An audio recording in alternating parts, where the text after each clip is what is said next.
এই জন্য হাদিসের কুরসির মধ্যে লিখছেন, জমিন একদিন আল্লাহ তাআলাকে আরজ করতেছেন, আল্লাহ আমি না দেখলাম হযরত ঈসা আলাইহিস সালামের যেই সমস্ত উত্তরসূরি ছিল, যেই সময়রা ছিল, যেই সমস্ত মানুষরা দুনিয়ার মধ্যে আসছিল, তাদেরকে না আপনি দুনিয়ার জমিনের মধ্যেই ধ্বংস করে দিয়েছেন। আবার না নূহ আলাইহিস সালাতু ওয়াস সালামের যেই সমস্ত মানুষ দুনিয়ার মধ্যে আসছে, তাদেরকে না আপনি প্লাবনের মধ্যেই ধ্বংস করে দিয়েছেন। আবার মূসা আলাইহিস সালাতু ওয়াস সালামের যেই উম্মতগুলো দুনিয়ার মধ্যে পাঠিয়েছিলেন, তাদেরকেও তো আপনি ধ্বংস করে দিয়েছেন। লূত আলাইহিস সালাতু ওয়াস সালামের যেই উম্মতগুলো দুনিয়ার মধ্যে পাঠিয়েছিলেন, তাদেরকেও তো আপনি এক চটকানা মারে সপ্তম আসমানে নিয়ে গেছিলেন, আরেক চটকানা মারে জমিনের মধ্যে ডেস্কি বানায় ফেলছেন। ইয়া আল্লাহ, কিন্তু উম্মতে মুহাম্মাদীকে আপনি কষ্ট দেন না কেন?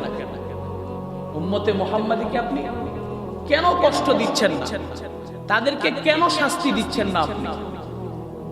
আল্লাহ রাব্বুল আলামিন বলে, এই বান্দা তুমি শোনো, মুহাম্মদুর রাসূল করিম সাল্লাল্লাহু আলাইহি ওয়াসাল্লাম আমি আল্লাহ তাআলার কাছে এই দোয়া করছে, এই আরজ করছে, যাতে সারা দুনিয়ার মানুষ বিশেষ করে উম্মতে মুহাম্মাদীকে জানি দুনিয়ার মধ্যে বেইজ্জতি না করা, দুনিয়ার মধ্যে বেইজ্জতি না করা।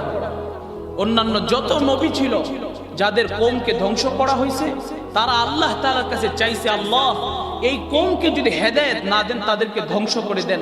এজন্য আল্লাহ রাব্বুল আলামিন বলে, ওই সমস্ত কওমকে আমি ধ্বংস করে দিছি, কিন্তু মুহাম্মদুর রাসূল করিম সাল্লাল্লাহু আলাইহি ওয়াসাল্লাম কোন দিন আমাকে এই কথা বলেনি, আল্লাহ আমার যে উম্মত হেদায়েত পাবে না, আমার যে উম্মত আমার কথায় চলবে না, তাদেরকে ধ্বংস কইরেন না।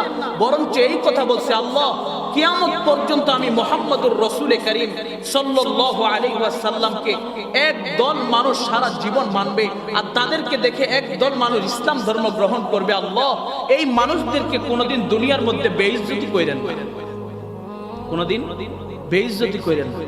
এজন্য আল্লাহ রাব্বুল আলামিন বলে, বান্দা আমি এই জন্য তাদেরকে কোনোদিন বেইজ্জতি করি না, কারণ জমিনের মধ্যে আমি মুহাম্মদুর রাসূল করিম সাল্লাল্লাহু আলাইহি ওয়াসাল্লাম, যিনি রাহমাতাল লিল আলামিন, যিনি সরকারে খায়রাত, যিনি হাবিবে আম্বিয়া, যিনি কিবরিয়ায়ে আম্বিয়া, যিনি সারা জাহানের নবী, তিনি মাটির মধ্যে আছে, আর ওই জমিনের মধ্যে আমি কিভাবে গজব পাঠাই? সুবহানাল্লাহ বলেন না,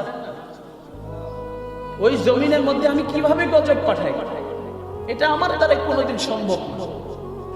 কারণ আগের জামানার নবীরা কি করছিল? আমার কাছে দোয়া করছিল, আল্লাহ এদেরকে ধ্বংস করে দেই, এদেরকে আপনি হেদায়েত না থাকলে ধ্বংস করে দেন।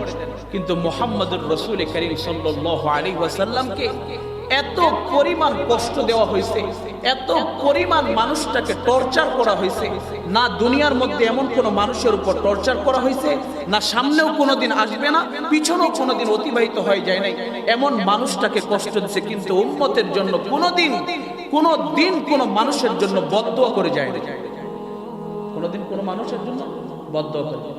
এই জন্য পুরো ওয়ার্ল্ডে মুসলমানকে মানুষ সম্মান করে একটার কারণে, কারণ এই মুসলমানের যিনি দলনেতা, এই মুসলমানের যিনি সুপার পাওয়ার নেতা, তিনি হইলেন মুহাম্মদুর রাসূলুল্লাহ সাল্লাল্লাহু আলাইহি ওয়াসাল্লাম, যিনাকে সারা দুনিয়ার হিন্দু হোক, বৌদ্ধ হোক, যে যেই ধর্মের হোক, তাকে মানতে সবাই বাধ্য। এমন একজন নবী ছিলেন মুহাম্মদুর রাসূল করিম সাল্লাল্লাহু আলাইহি ওয়াসাল্লাম। এই জন্য হযরত মূসা আলাইহিস সালাতু ওয়াস সালাম আল্লাহ তাআলাকে বলতেছে, আল্লাহ আমরা কি কোনোদিন ওই নবীর উত্তরসূরি হইতে পারবো না?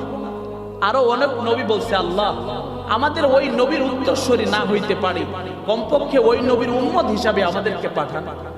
বাকি যে সমস্ত নবীরা আছে, হযরত মূসা আলাইহিস সালাম থেকে নিয়েছে অনেক, হযরত দানিয়েল আলাইহিস সালাম, এইভাবে অনেক নবী আল্লাহ তাআলাকে গোপনে বলছে, আল্লাহ আমাদেরকে নবী না মানে যদি ওই নবীর উত্তরসূরি, ওই নবীর উম্মত হিসাবে দুনিয়ার মধ্যে প্রেরণ করতেন আল্লাহ, তাহলে আমার জীবনটা সফল মনে করতাম।